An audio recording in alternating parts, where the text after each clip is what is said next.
எண்ணாயிரம் 8000 சமணர்கள் இந்த ஊர்ல வாழ்ந்திருக்காங்க. அதனால்தான் இந்த ஊருக்கு எண்ணாயிரம் என்று பெயர் வந்துள்ளது. வணக்க மக்களே, இந்தியா தமிழ்நாட்டில் விழுப்புரம் மாவட்டத்தில் இருக்கும் ஊர் தாங்க இந்த எண்ணாயிரம். நாம பார்த்துருக்க இந்த மலையில் தாங்க சமணர்கள் வாழ்ந்ததற்கான அடையாளங்கள் இங்க இருக்குங்க. அந்த காலத்திலேயே படுப்பதற்கு பாறையிலேயே கல் படுக்கைகளை உருவாக்கியிருக்காங்க. இங்க நம்ம பார்த்துட்டு இருக்கிறாங்க பாறையில் சேர்த்துக்கப்பட்ட சமண படுக்கைகள். இந்த மலையில மொத்தம் 35 படுக்கைகள் இருக்குங்க. சமணர்கள் அந்த காலத்துல மழையில் நினையாமல் இருப்பதற்காக பாறையை சுற்றி தண்ணீர் செல்வதற்கு பல வழிகளை உருவாக்கியிருக்காங்க. இங்க நீங்களே பாருங்க, பாறையிலே இவ்வளவு அற்புதமா தண்ணீர் செல்வதற்காக செதுக்கியிருக்காங்க பாருங்களேன். சமண படுக்கைகள் எங்கெங்க இருக்கோ அந்த இடத்துல பாத்தீங்கன்னா இது போன்று செதுக்கியிருக்காங்க.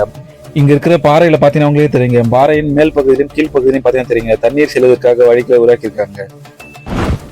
பாறையில் செதுக்கப்பட்ட பார்ஷ்வநாத சிற்பத்தை தாங்க பார்த்துட்டு இருக்கோம். அந்த பாறையிலே பாருங்க எவ்வளவு அற்புதமா அந்த சிற்பத்தை செதுக்கியிருக்காங்க.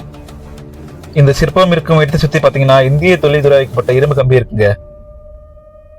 இந்த எண்ணாயிரம் மலை இப்போது இந்திய தொழில்துறை கட்டுப்பாட்டில் உள்ளதுங்க. நாம பார்த்துட்டு இருக்க இந்த கல்வெட்டு மாதிரி இந்த மலையில சோழ மன்னர்களின் கல்வெட்டும் பல்லவ மன்னர்களின் கல்வெட்டும் அதிகமா இருக்குங்க. பாறையின் உட்புறத்தில் மழைநீர் விழாதவாறு எவ்வளவு அற்புதமா செதுக்கிருக்காங்க பாருங்களேன். இந்த எண்ணாயிரம் சுமார் 1000 வருடங்கள் பழமை வாய்ந்த ஒரு ஊரா இருந்திருக்குங்க. சோழ மன்னர்கள் ஆட்சியின் போது ராஜராஜ சோழனால் உருவாக்கப்பட்ட ஒரு நகரமாக இந்த ஊர் இருந்திருக்குங்க. அந்த காலத்துல இந்த ஊருக்கு ராஜராஜ சத்ருவி மங்கலம் என்று பெயர் இருந்திருக்குங்க. இந்த எண்ணாயிரம் மலை விழுப்புரத்திலிருந்து 30 கிலோமீட்டர் தொலைவிலும், கள்ளக்குறிச்சியிலிருந்து 107 கிலோமீட்டர் தொலைவிலும், திருவண்ணாமலையிலிருந்து 60 கிலோமீட்டர் தொலைவிலும் அமைந்திருக்குங்க.